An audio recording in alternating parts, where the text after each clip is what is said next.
Vous vous êtes déjà sûrement posé la question, comment les résultats des élections peuvent-ils être connus aussi rapidement dès 20 h à l'horaire de fermeture de certains des bureaux de vote dans les plus grandes villes? Quel est finalement le cheminement de mon vote au résultat officiel?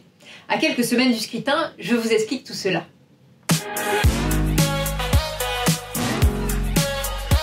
Pour commencer, il faut distinguer 3 phases de vote. On a d'abord la période pré-scrutin, lorsque les bureaux de vote doivent s'organiser afin de permettre le bon déroulé de la procédure de vote. Puis le scrutin proprement dit, le jour J du vote. Et une fois le vote fini, la période post-scrutin, lorsque les suffrages doivent être comptés et les résultats affichés. Mais alors, comment se déroule cette phase post-scrutin? Après la clôture du scrutin, au plus tard à 20 h, le bureau signe la liste d'émargement et procède aux opérations de dépouillement. À la clôture des bureaux de vote commencent vraiment les opérations et les membres du bureau comptent tout d'abord les émargements.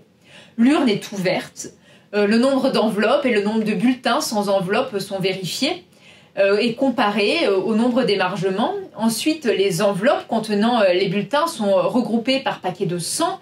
Chaque paquet est placé dans une grande enveloppe et les grandes enveloppes sont cachetées et signées par le président et au moins 2 assesseurs. Les grandes enveloppes sont réparties entre les tables de dépouillement et ouvertes par les scrutateurs. Le premier scrutateur ouvre chaque enveloppe de vote, il la déplie le bulletin, il passe au second scrutateur qui le lit à voix haute et intelligible. Les 2 derniers scrutateurs notent quant à eux le nombre de votes sur des feuilles de résultats. Les scrutateurs signent les feuilles de résultats et les remettent au bureau avec les bulletins et les enveloppes dont la validité a pu paraître douteuse. C'est le bureau alors qui va décider de leur validité. Ensuite, les membres du bureau de vote remplissent les procès-verbaux qui sont acheminés en préfecture et en sous-préfecture. La préfecture contrôle alors la cohérence des procès-verbaux et les enregistre dans un système d'information qui s'appelle SI Élections et auquel ont accès toutes les préfectures.